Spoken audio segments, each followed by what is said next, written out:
Hello, my name is Jacob Coleman, and today I'm going to be talking about Zappos company profile. Zappos is an online shoe retailer. Zappos' mission statement is a little bit different than traditional mission statements. It actually has nothing to do with selling shoes, but instead more to do with their customers. Zappos' mission statement is to provide the best customer service possible. Zappos has created what they call the WOW philosophy. And what the wow philosophy is with every customer, they want to create a wow experience, that the customer service is so good that it makes their customers say, wow. Zappos says that one day 30% of all retail transactions in the United States will be done online. People will buy from the company with the best service and the best selection. Zappos will be that online store. They are so serious about their customer service that they even changed their location from San Francisco, California to Las Vegas, Nevada, because customer service in Las Vegas is considered more of a profession than just a stepping stone to a career as it was in San Francisco. Now,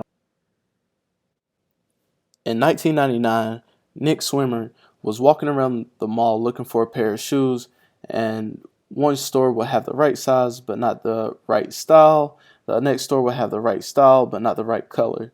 Nick continued this search, walking around the mall for about an hour from store to store, and then he finally gave up and went home without a pair of shoes. When he got home, he continued to search online, and he was still unsuccessful.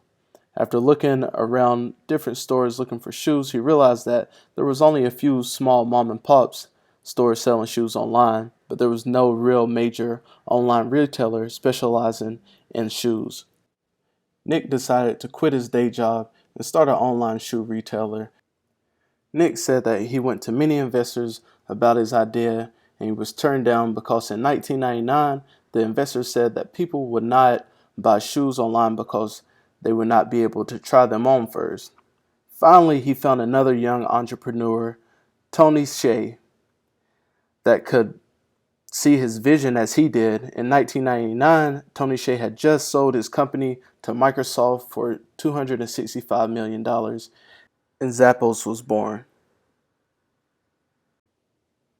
Zappos solved a problem for customers who were looking to purchase shoes.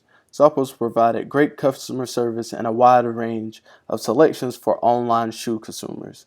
Zappos started out drop shipping their products to their customers, but realized that drop shipping did not let them control the customer service of delivery.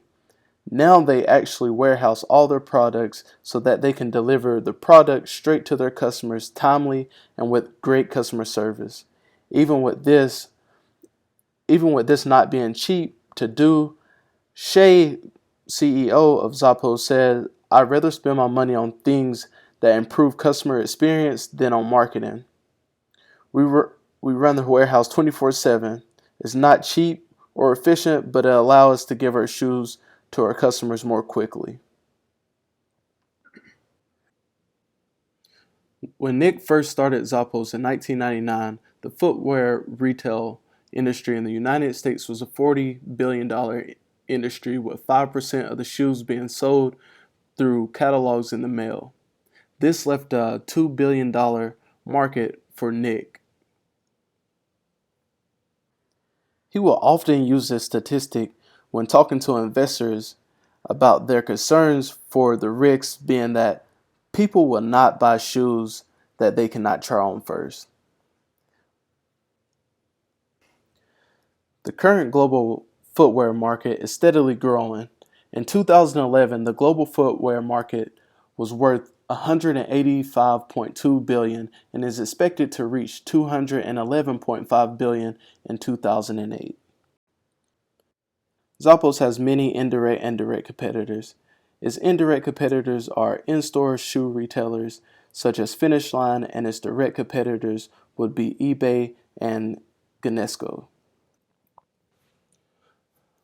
Zappos uses many different type of marketing strategies.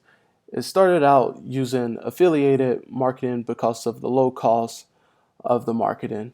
As SEO marketing started to grow, they shifted into search engine optimization marketing. And they also still do some traditional marketing, such as through magazines and event sponsorships.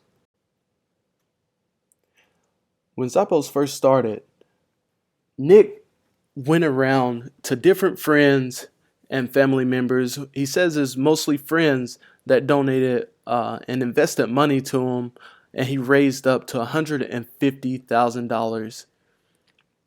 As they started to grow and the business started to pick up and they needed more money, uh, Tony Hsieh sold some of his apartments to keep up Zappos and keep it live and running so that they would not go bankrupt.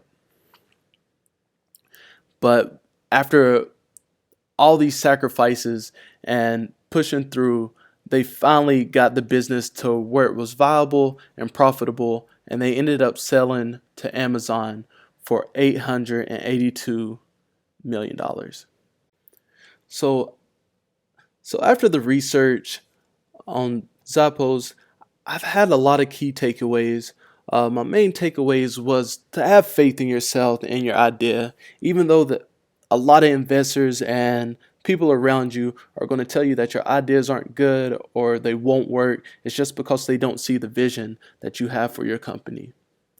The next thing is to stay consistent with your mission, even when times get tough and you're going through ups and downs of the business.